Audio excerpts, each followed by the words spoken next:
Mainstream archaeology claims that no advanced civilization ever stepped foot in North America. They tell us the Grand Canyon is nothing more than a geological wonder of erosion. But in 1909, a front-page story in the Arizona Gazette suggested something far more dangerous. An explorer discovered a massive, miles-long underground city carved deep into the canyon walls. It contained Egyptian hieroglyphs, Buddhist statues, and copper weapons from an era that shouldn't exist. If these claims are true, the entire history of the United States is built upon a lie. We are told that the ancient inhabitants were primitive nomads with no knowledge of engineering. Yet, this subterranean fortress was built to house over 50,000 people. Today, we are reopening the files on the forbidden labyrinth of the Grand Canyon to uncover the secret origins of a city that the Smithsonian tried to erase from time. Our story begins with G.E. Kincaid, a seasoned explorer for the Smithsonian Institute. He was traveling alone in a small boat, 30 miles up the Colorado River. As he navigated the treacherous waters, he noticed a strange stain on the canyon wall. 2,000 feet above the riverbed, he saw a series of artificial stone steps. They led to a small opening, hidden by the natural shadows of the vertical rock.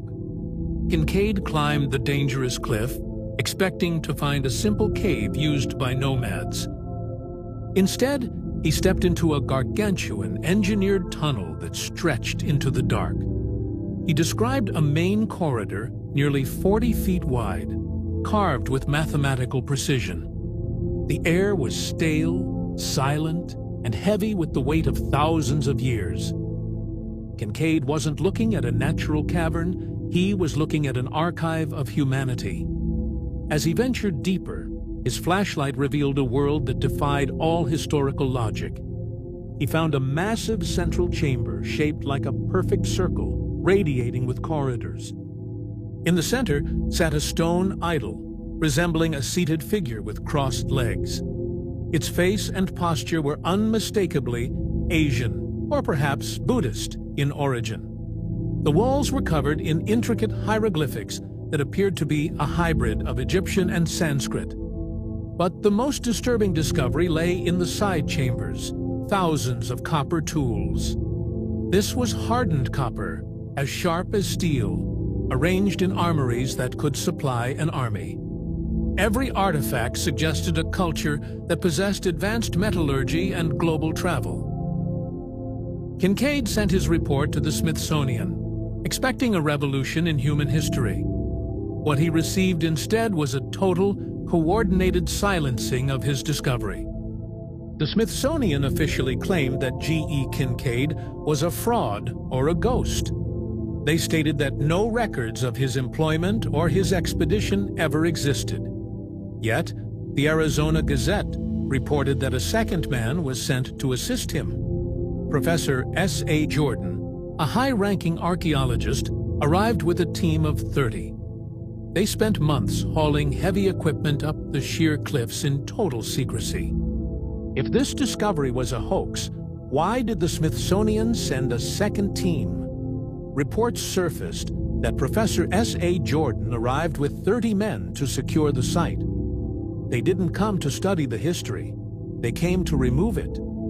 They spent months hauling heavy wooden crates out of the canyon in total secrecy.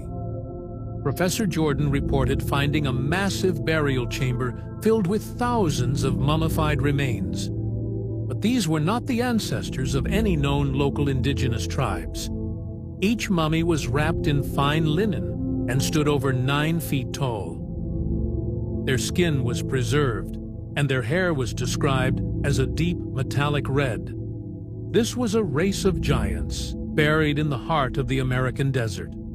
The Smithsonian immediately classified these remains and moved them to an unknown location. If the public knew about these giants, the entire story of humanity would collapse. The local Hopi people have lived near the Grand Canyon for thousands of years.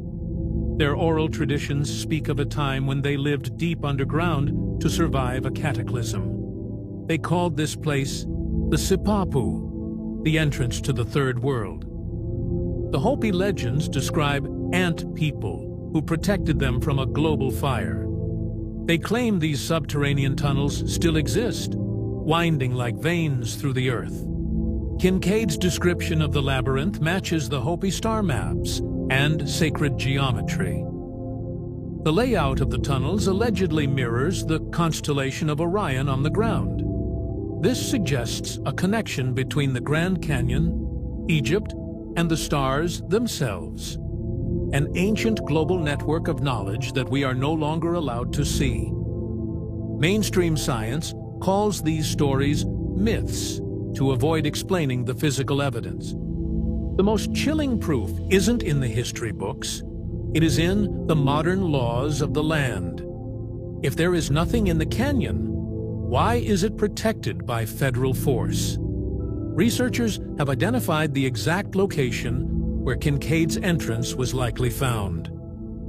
It is a remote section of the canyon now designated as the Forbidden Zone. The most chilling proof isn't in the history books. It is in the modern laws of the land. If there is nothing in the canyon, why is it protected by federal force? Researchers have identified the exact location where Kincaid's entrance was likely found. It is a remote section of the canyon now designated as the Forbidden Zone. Today, this specific area is a strict no-fly zone for all civilian aircraft. Hikers who attempt to climb these specific cliffs are met by armed federal rangers. They are threatened with immediate arrest and have their equipment confiscated. The government claims it is protecting fragile rock formations or endangered species. But you do not need elite security to protect a desert cliff with no water or life. We are looking at a modern-day cover-up of an ancient world. A world where Egypt, India, and America were connected by a single hidden civilization. Whatever Kincaid found in 1909 is still there, resting in the shadows of the rock.